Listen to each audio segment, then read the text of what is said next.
Hello, welcome to Born Fabulous podcast. My name is Greta Harrison. Today you will be meeting Micah Fialka Feldman, one of the stars of Dan Habib's amazing film Intelligent Lives, and one of Micah's best friends, Tori Cedar. I am proud to say that Micah and Tori are now my friends as well. Micah and Tori, welcome. Hello. Hi, Tori. Micah, welcome. Hi. Hi, Micah. So let's begin with Micah. Micah, please tell us a little bit about yourself. I know we just said that you're a star, one of the stars of Intelligent Lives, but we know that your life has changed since then, Micah. So let's hear about this. What are you doing now? I work and teach at the university. I live in Syracuse, New York. I teach and work. I'm a teaching assistant, and yeah, I go around and speak, and I'm doing a lot of great things. Mm-hmm. That's true. You travel quite a bit, don't you, Micah? Yeah, but I'm fine of not traveling now. Well, we're going to get to that shortly. Right now, he's not traveling, but up until now, you went all across the country being on panels and speaking. I was. And as your friend, and I know Tori agrees with me, I'm so proud of you recently being at Harvard University and being on a panel there. So we're just so incredibly proud of you. But on top of you being a teaching assistant at Syracuse University and also traveling to be on panels and be a keynote speaker, you also have a book coming out sometime, right? Yeah. Tell us a little bit about that. It's a book about my life, and Tori has wrote something, and Amanda has, and it's just a book about chapters of my life. And it's still several months out from being released, but do we have a title for that book? I think it's called Opening Doors. Yeah. That's so perfect. That's so perfect. And it's going to come out through Inclusion Press, correct? Yeah. And for those of you who are not aware, who are watching and listening to this, Inclusion Press has many, many, many great resources, including some by Micah's mother and his sister as well. Yeah. But anybody who's interested in inclusion and supported decision-making and all of these important aspects of somebody with a disability who wants to be fairly independent, Inclusion Press is definitely the place to go. So that, as of the last time we spoke before the pandemic came out, that was scheduled to come out in the summer, and we obviously understand that might change, correct? Probably, maybe. Okay. All right. But you're excited. You have a lot to be. One day at a time. I can't think summer. That's right. Okay, I understand that. One day at a time. All right. And, since we're talking about one day at a time, this is a good time for us to mention the pandemic. We are recording this on March 16th, 2020. We've already had 2 other interviews, and we are redoing some of our interviews simply because the audio and the sound weren't matching for the video purposes. And we are releasing these in video and audio form, so we're redoing just some of this. But in that time, since we spoke in 2019, a lot has changed. And now we're really at the beginning of the week when a lot of the United States is shutting down. And when I say shutting down, universities, schools, many businesses, many gatherings of 50 people are over for at least 8 weeks. So life is changing day to day. And I'd like to know, Micah, how that's affecting you. Right now I'm just doing this, and then I'll take a walk. I've been checking in with friends and taking it easy, and yeah. And you have a wide circle of friends, which we're going to hear about from Tori as well. But that's extremely important to you now, isn't it? Yeah. Very, very important. And you're also working with the school to kind of figure out how the university is going to move forward, right?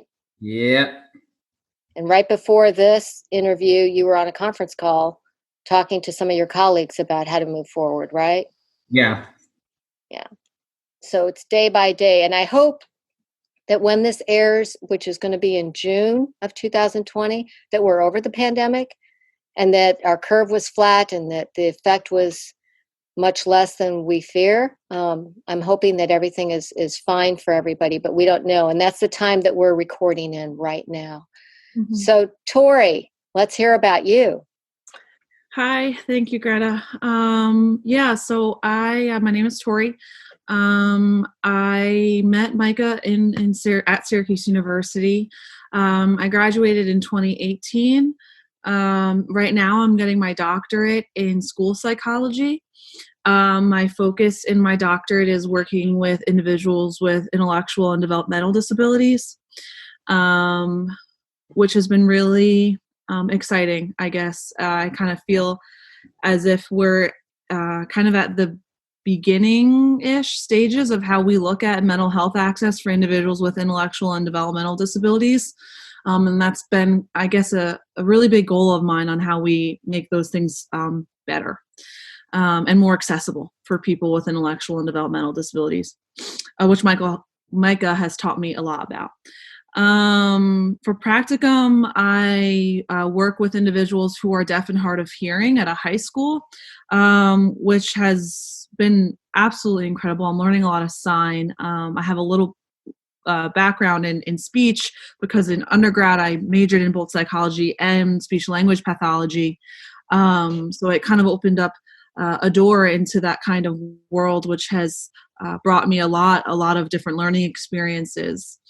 So right now I'm learning how to sign, and I'm doing a lot of therapy and mental health access with my students in sign language and using verbal speech, which has been so incredible. I kind of have lived this life of working with individuals with disabilities in any way, shape, or form, and I feel it is, Micah has really been a key component in that, I guess, life kind of career. For me, it's not even a career. It's my motivation in every day. It has stemmed more than a career for me. And I think I have Micah to thank for a lot of that. And you're also involved in PALS, correct? Yes. I direct I'm a logistics director for PALS programs. Which is a program that works with individuals with Down syndrome and their peers. So it's a one-to-one model. So an individual with Down syndrome is paired with an individual without Down syndrome, and essentially we all just hang out as peers on a college university, and we explore the community that we're in. I've directed in Georgetown, and then I spent 2 years in Philadelphia, and now we are bringing PALS up to Syracuse University, and we'll be at Syracuse this summer, which is just a dream come true for me. So PALS has been a part of my life since 2014, 15. And yeah, I wouldn't be the person I am today without it. It's the most inclusive, accepting, loving environment that I've ever been a part of. That's amazing. Yeah. And Tori, you are the hope that so many of us want to see for the future. I Thank you for all that you do. Sure. And Micah, I just remembered when we recorded this the first time, you had just won Syracuse's 40 under 40, correct? Yeah. How did that feel? It felt great. Felt great.